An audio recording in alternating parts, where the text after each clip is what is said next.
Hello everyone, मैं मिथुन सिंह स्वागत करता हूं आप सभी का। आशा करता हूं आप सभी बहुत अच्छे होंगे। जेट एग्जामिनेशन की नोटिफिकेशन आ चुकी है, डेट के साथ आई है इस बार। ये सिर्फ न्यूज़पेपर में नहीं बल्कि एक्चुअल में आई है और हम लोग एक एक करके सभी चीज़ों को देखेंगे। ऑफिशियल पीडीएफ भी जारी हुआ है। टेलीग्राम से आप हमारे साथ कनेक्ट कर जाइए।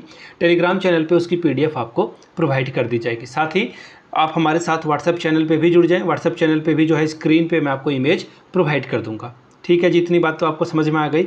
जीवन में बस एक बार मिलता है मौका, ऐसा मैंने इसलिए लिखा है क्योंकि पिछली दफ़ा 17-18 साल के बाद जो है ये फॉर्म आया हुआ है। अगले 18 साल के बाद आप पढ़ाई नहीं कर रहे होगे, आपके बच्चे पढ़ाई कर रहे होंगे, तो फॉर्म आप कैसे अप्लाई करोगे? तो इसलिए लाइफ में सिर्फ एक ही बार मौका मिल रहा है। Do it and crack this examination. तो चलिए एक एक करके देखेंगे। बाकी PYQ भी हम लोग देख लेंगे। सिलेबस क्या है सब कुछ आपको बताया जाएगा, डोंट वरी। सिलेबस क्या रहेगा वो भी मैं आपको बताऊंगा। यहाँ से आप देख लीजिए, ये रहा अप्लीकेशन फॉर्म का PDF, एडवर्टीजमेंट वाला PDF है।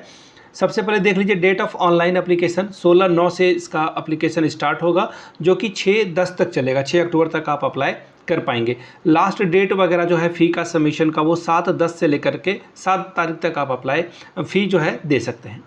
अगर कुछ करेक्शन करना है आपको तो 8 तारीख से लेकर के 10 तारीख तक शाम 5 बजे तक आप करेक्शन कर सकते हैं। ठीक है, तो ये है झारखंड एलिजिबिलिटी टेस्ट, जेट 2024 के नाम से ये जाना जाएगा। इसे किसी भी तरह से गलतफहमी में मत पड़ लेना कि जेटेट की भर्ती आ रही है या फिर जेटेट का एग्जामिनेशन आ रहा है। अब बात कर लेते हैं कि कुछ बच्चे ऐसे हैं जो तैयारी नहीं कर पा रहे हैं या फिर समझ नहीं पा रहे हैं कि क्या किया जाए। मेरा लास्ट सेमेस्टर चल रहा है या लास्ट ईयर चल रहा है, तो देखिए वो भी इस फॉर्म को भर पाएंगे। भी मैं आपको बताऊंगा, एलिजिबिलिटी भी इन्होंने बता रखी है। एग्जामिनेशन OMR पर होगा, पेन पेपर पे आपका जो है एग्जामिनेशन कंडक्ट कराया जाएगा। 2 पेपर में आपका एग्ज़ाम होगा। पहला पेपर 100 मार्क्स का होगा और क्वेश्चन 50 पूछे जाएंगे। ठीक है जी। और दूसरा जो पेपर होगा वो होगा 200 नंबरों का। 100 क्वेश्चन पूछे जाएंगे। हर एक सवाल के लिए 2-2 नंबर दोनों ही पेपर में मिलेगा। 3 घंटे का पेपर है और विदाउट एनी ब्रेक, यानी कि दोनों पेपर आपको एक साथ सॉल्व करने होंगे, कोई ब्रेक आपको नहीं मिलेगा। अब देख लीजिए फ़ी क्या होगी। अगर आप अनरिजर्व कैटेगरी से आते हैं तो 575 रुपये, BC1 BC2 या EWS आते हैं तो 300 रुपये, SC ST PW या फिर थर्ड जेंडर है आप तो 150 रुपये में आपका फॉर्म फिल हो जाएगा। चलिए ठीक है। अब देखिए क्या बोला गया है, सब्जेक्ट एंड सिलेबस। इसका जो है सिलेबस इन्होंने बिल्कुल क्लियर कर रखा है कि ये जो नेट और CSIR है उसके सिलेबस के अकॉर्डिंग ये जाएंगे, यानी कि आपको सिर्फ और सिर्फ नेट का सिलेबस फॉलो करना है। बाकी आप नीचे कमेंट करके अपने सब्जेक्ट का नाम लिख देंगे तो मैं आपके सब्जेक्ट के अकॉर्डिंग जो है वीडियो बना दूंगा, सिलेबस के अकॉर्डिंग वीडियो बना दूंगा। आगे देखिए क्या बोला गया, medium of question paper Hindi और इंग्लिश में आपका पेपर होगा। अगर आपका लैंग्वेज पेपर संथाली है तो पेपर संथाली में आएगा, खोट्ठा है तो खोट्ठा में आएगा। ठीक है जी। आगे देख लीजिए मार्किंग स्कीम के बारे में। 2-2 क्वेश्चन के, हर एक सवाल के लिए 2-2 नंबर आपको मिलेगा, जैसा कि मैंने आपको पहले बता रखा है। ठीक है। आगे देख लीजिए कोई नेगेटिव मार्किंग नहीं है, यानी कि आपको 150 के 150 क्वेश्चन अटैम्प्ट करने हैं। ठीक है।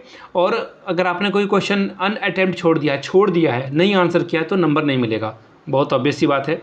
आगे देखिए, अगर क्वेश्चन ड्रॉप हो गया तो 2 number will be awarded only to candidate who have attempted the question if question is found to be incorrect.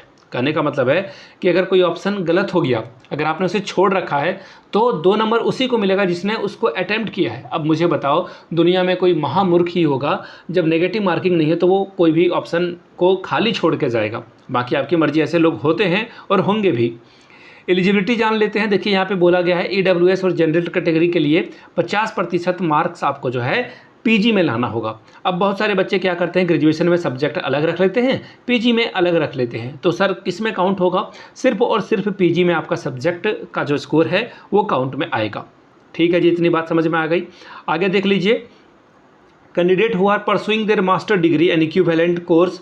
देखिए उनके लिए कहा गया है कि अगर आप 55% ले आते हैं, आपका एग्ज़ाम होने वाला है। जैसे देखिए यहाँ पे बोल दिया गया है कि फाइनल ईयर का एग्ज़ाम आपका होने वाला है। रिजल्ट या फिर आप इंतज़ार में हो, रिजल्ट के इंतज़ार में, तो भी आप इस फॉर्म को भर पाएंगे। ठीक है। जैसे कि मैं एमएड कर रहा हूँ, मेरा लास्ट सेमेस्टर का एग्ज़ाम सितंबर में होने ही वाला है। शायद दुर्गा पूजा की वजह से ना हो तो ये डिले हो जाएगा, तो ये तब तक मैं मास्टर्स की डिग्री कंप्लीट कर लूँगा। बाकी इसका फॉर्म जो है एक बार और डेट बढ़ेगा तो उसमें देखने वाली बात होगी। ठीक है।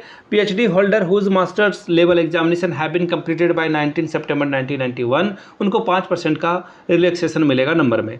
ठीक है जी। आगे देखिए और क्या बात इन्होंने कही है इंस्ट्रक्शन वगैरह में।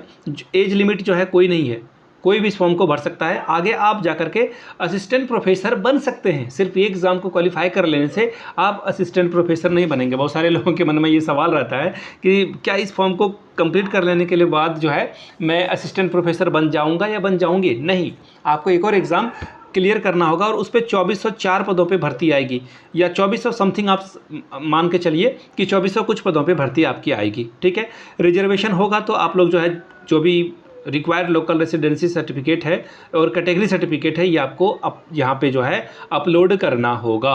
यानी कि आपको हर हाल में जो सर्टिफिकेट है वो दिए गए वक्त के अकॉर्डिंगली आपको बनवा लेना होगा। लोकल रेसिडेंस, ये जो इनकम सर्टिफिकेट है ये सब आपको बनवाना पड़ेगा। अब आगे देख लीजिए, कुछ और बातें यहाँ पर बताई गई है।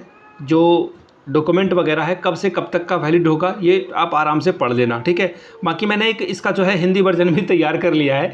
ChatGPT का इस्तेमाल मैंने किया है, वो PDF मैं टेलीग्राम पे आप लोगों को दे दूंगा। ठीक है, आप उसे सर्कुलेट कर देना अपने फैमिली एंड फ्रेंड्स के बीच में ताकि वो लोग अप्लाई कर पाएँ। ठीक है, तो ये था जेट। इसमें अब कुछ खास है नहीं जो मैं आपको बता सकूँ, नेगेटिव मार्किंग नहीं है। जम के तैयारी करिए, खूब पढ़िए। बाकी पहले पेपर के लिए जो हो सकता है, जो बन सकता है, मेरे ओर से आपको कराया जाएगा। वीडियो आपने यहाँ तक देखा, प्यार दिया, इसके लिए आप सभी का बहुत बहुत शुक्रिया। वीडियो यहाँ तक देख ली और मेरी दी गई जानकारी आपको पसंद आती है तो नीचे कमेंट करके एक बार जय हिंद जरूर लिखिएगा। वीडियो को यहाँ तक देखने के लिए आप सभी का बहुत बहुत शुक्रिया। Have a good day.